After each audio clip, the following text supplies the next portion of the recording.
UP के CM Yogi Adityanath महंत दिग्विजय नाथ और अवैधनाथ के सम्मान में 8 दिवसीय कार्यक्रम में शामिल हुए और इस दौरान क्या कुछ कह रहे, सीधे रुख करवाते हैं।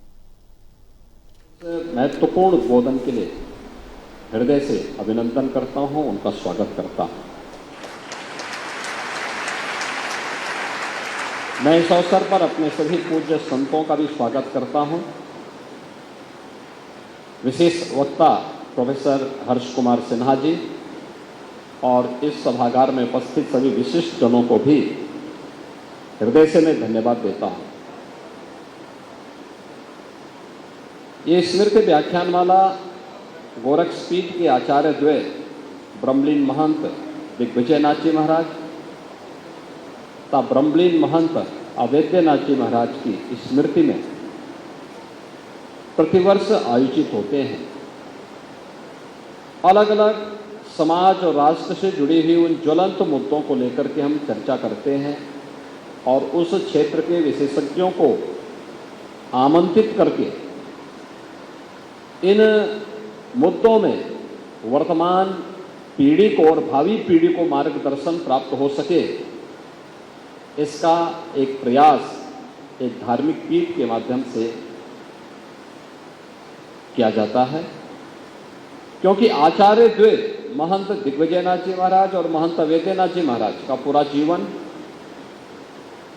न केवल आध्यात्मिक और धार्मिक जगत के लिए बल्कि राष्ट्र के लिए समर्पित था।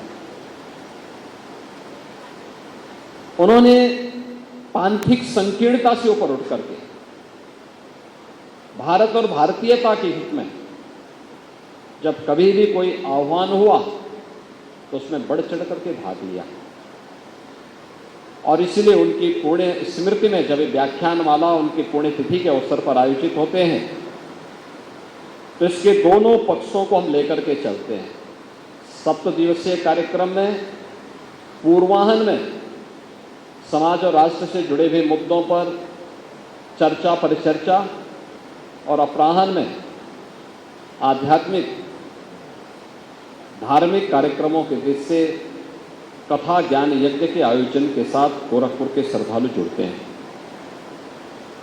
आज का जो महत्वपूर्ण मुद्दा था जिसको लेकर के यहाँ पर अभी CDS जनरल अनिल चौहान जी ने अपना महत्वपूर्ण उद्बोधन दिया है कि भारत के समक्ष राष्ट्रीय सुरक्षा की चुनौतियों से संबंधित जो विषय जो महत्वपूर्ण विषय था, आज पर उनका महत्वपूर्ण उद्बोधन हमें प्राप्त हुआ है। आज का दिन अत्यंत महत्वपूर्ण दिन है। आज भारत के पूर्व राष्ट्रपति सर्वपल्ली डॉक्टर राधाकृष्णन का पावन जन्मदिन भी है। शिक्षक दिवस के रूप में पूरा भारत आज के दिवस को आयोजित करता है।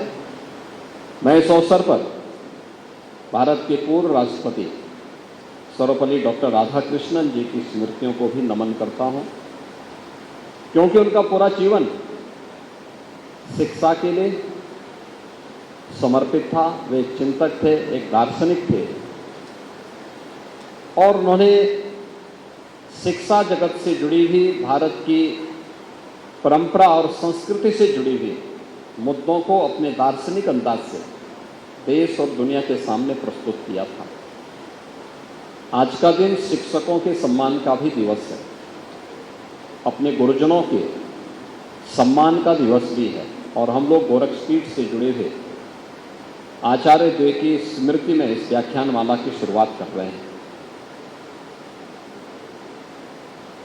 राष्ट्रीय सुरक्षा के बारे में जिन विभिन्न आयामों की चर्चा यहाँ पर जनरल चौहान ने की है, वह न केवल वर्तमान की है बल्कि भावी भी है।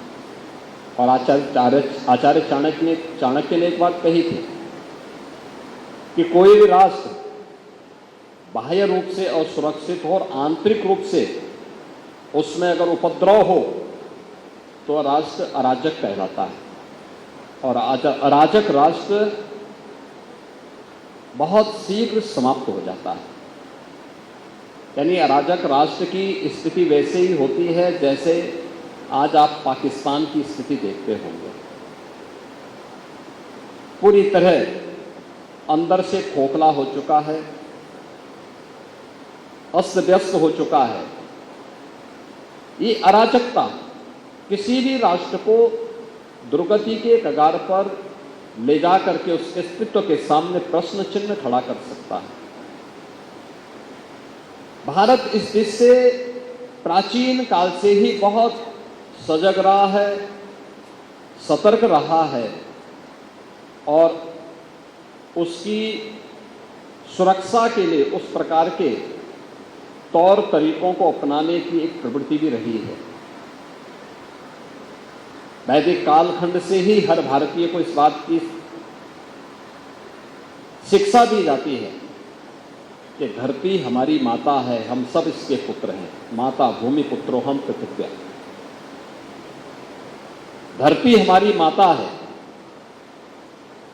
तो मां के साथ कोई भी सुयोग्य पुत्र